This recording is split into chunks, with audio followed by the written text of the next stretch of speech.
I actually had all perks on round 4, but I didn't start recording until round 7.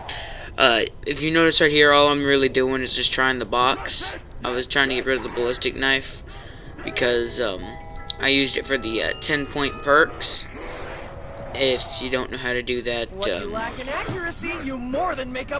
like several people that have done it, and all you have to do is really shoot the ballistic knife at the middle of the dartboard, run all the way into the back of the mansion, and tip the lady 10 points and you'll get a free perk.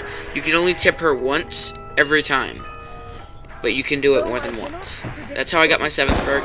How I got the other 2, well, I bought the original 4 perks, which was a quick, juggernaut, mule kick, and vulture raid. Those are the best perks in my case. I was going to buy a speed cola, but I needed the 3rd gun because I got the ray gun Mark II on the 2nd try out of the box. Anyway, yeah, this is all buried gameplay up to the last couple minutes of the video. First things first, this is how I like to run. This is my best. I got past 30 rounds solo running the strategy. Same when I did it 4 people. All I had to do was run this while the others held off in the Juggernaut room and the church with vulture raid. All you had to really use there was just head choppers. That's a pretty good strategy. If you guys want that, I'll upload that too. But this is the best way to run this, especially if you have guns, good guns like an MTAR, Mark II. Paralyzer after like round 20 is needed for this strategy, because if not, you will eventually die. I do die like maybe 5 times in this video, because I tried recording down talking about the new permanent perk, which is the time bomb perk. Here we just skip ahead to round 20, and this is a speed. I just speed run through the mansion to show you how fast you can do this. See, just shoot the ladies. You gotta move up. Look around every spawn. You gotta move up, or else they will take your points. And trust me, you don't want them taking your points. See how you move up during everything. I did this in probably, I want to say at least 2, maybe 5 seconds, 10 seconds, just to run the whole thing. I lost a quick revive because I died trying to record it down to put in the video to talk about that new time burn perk, and I'm gonna get to that later.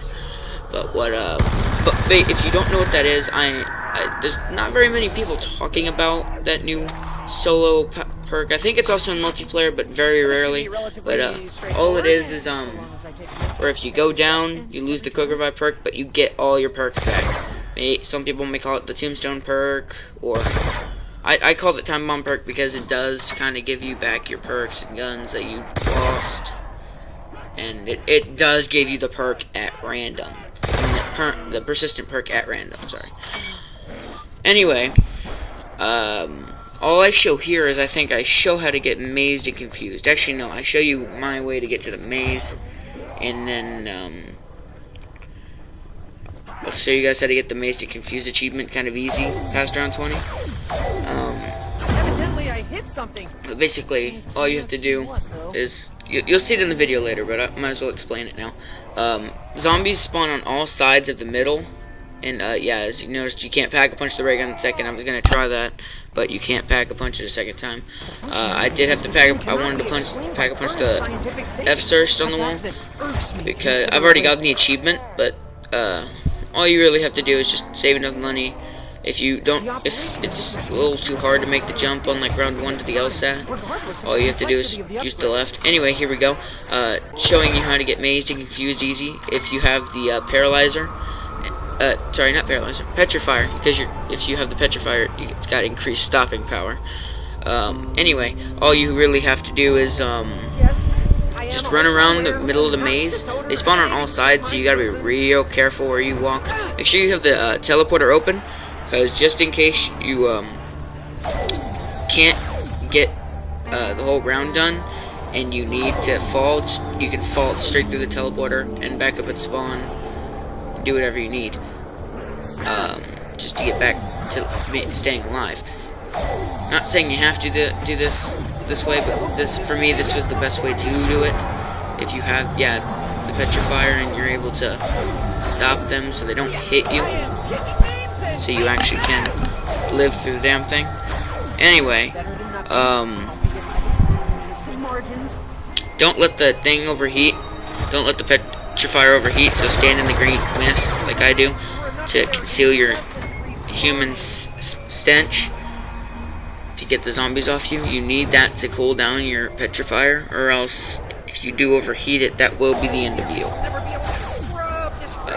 Always have that quick revive power up on, not power, perk, getting mixed up, because it is the best, especially when you have permanent persistent perk, which the time bomb persistent perk, which would let you get your perks back.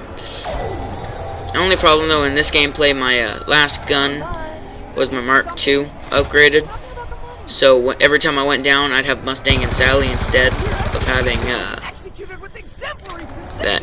Anyway, if you haven't noticed, if you've looked at the new patch for zombies, every time you go down on solo and you get back up with quick revive, it will give you the revive stat update, so you'll actually get revives on solo games now. Ain't that pretty cool? Anyway, I get the achievement right after I pick up the kaboom. You do have to last the whole round. If you save one zombie, you drop down the teleporter and kill it after you come back, it will not give you the achievement. You have to last the whole way through. Anyway, that's the best way I found out to do it. Anyway, now here I show you the longest part of the video, how to run this for about 2 or 3 rounds past round 20. I used the petrifier, I think, in this. Yeah, I used it to kill out zombies just so I wouldn't get beaten to death. I do record a death at the end of this part to show you that new time bomb persistent perk, to talk about it a little bit more. Now, I don't really think anyone's really covered that as much. Oh yeah, if you look up in the top left, yeah, it's the same strategy as before. Really nothing different except for the upgraded guns. And yeah, see, it's about just the same. Nothing different. Except you don't need petrifier, as I said, but you can use it if needed to not die as much. Yeah, if you're playing solo, you definitely would be better using monkeys to pull zombies off you instead of using a time bomb, because the time bomb has no effect for you, because your quick revive will automatically bring you back with all your power-ups and perks and shit. Anyway, talking about that later. Talking about earlier, I showed having 7 perks on round 7. I used the perk and time bomb double up, and to where you kill the ghost, and then you go back in time and you kill another ghost and you get 2 perks. That's the best way to do it. You can do it on any round as long as you got the money. All I'm really doing here is just depositing money to put in the bank so I can pull out a different game. I don't glitch. It's not worth time glitching, because it's really no use in playing if you're gonna glitch. I do look up glitches, but I do not use glitches. Oh, and if anyone's wondering how you keep the box in the spawn, since I've had it in the spawn till around from 7 to 23, all you have to do is give Leroy candy facing the box as close as you can to it, and he will punch the box, getting rid of the teddy bear, and yeah, it's gone. You never get a teddy bear again. But I don't think you can move the box either. The box will stay there. Leroy will no longer be able to move it. What else is there? Talking about some of the things Leroy does. I think about everything that's been discovered so far has basically showed everything that Leroy can do. Because I don't think he can really do much else. But, yeah, as you see, this strategy does work. Except for the end where I purposely kill myself just to show that time bomb perk. Speaking of, thinking about persistent perks, the toy box perk, as you guys may know it from Play the Game Central, called it, and a bunch of other people, where the teddy bear sits on top of the box. If you do not know already, you can get it in custom games and public matches. It doesn't have to be just on solo. But after round 9, the persistent perk will automatically disappear and you won't be able to use it.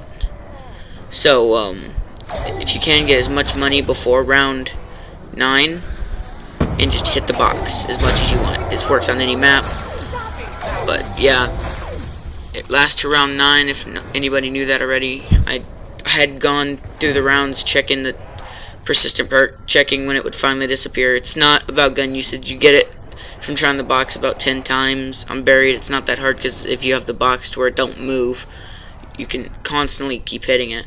Anyway, yeah. Yell set's pretty powerful, but as it gets higher up, the gun becomes less powerful. And honestly, if you've never used the Mark II, or you want to use the Mark II, but rarely ever gotten it and gotten to a high round with it, I show you in the bonus clip later how much damage compared to an LSAT, FCERT, and how badass it does at such a high round. Anyway,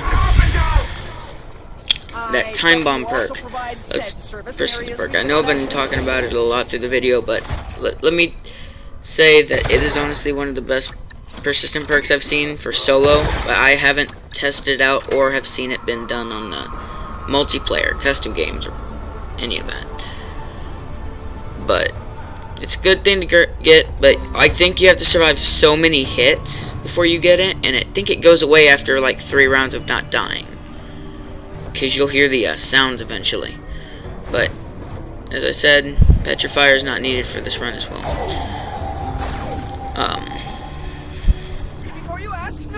You can save yourself some ammo and just drill down to the train using a petrifier. I don't do that. I go for headshots. In this gameplay, I actually got over 1,000 headshots. This is the easiest strategy that I've ever seen been done.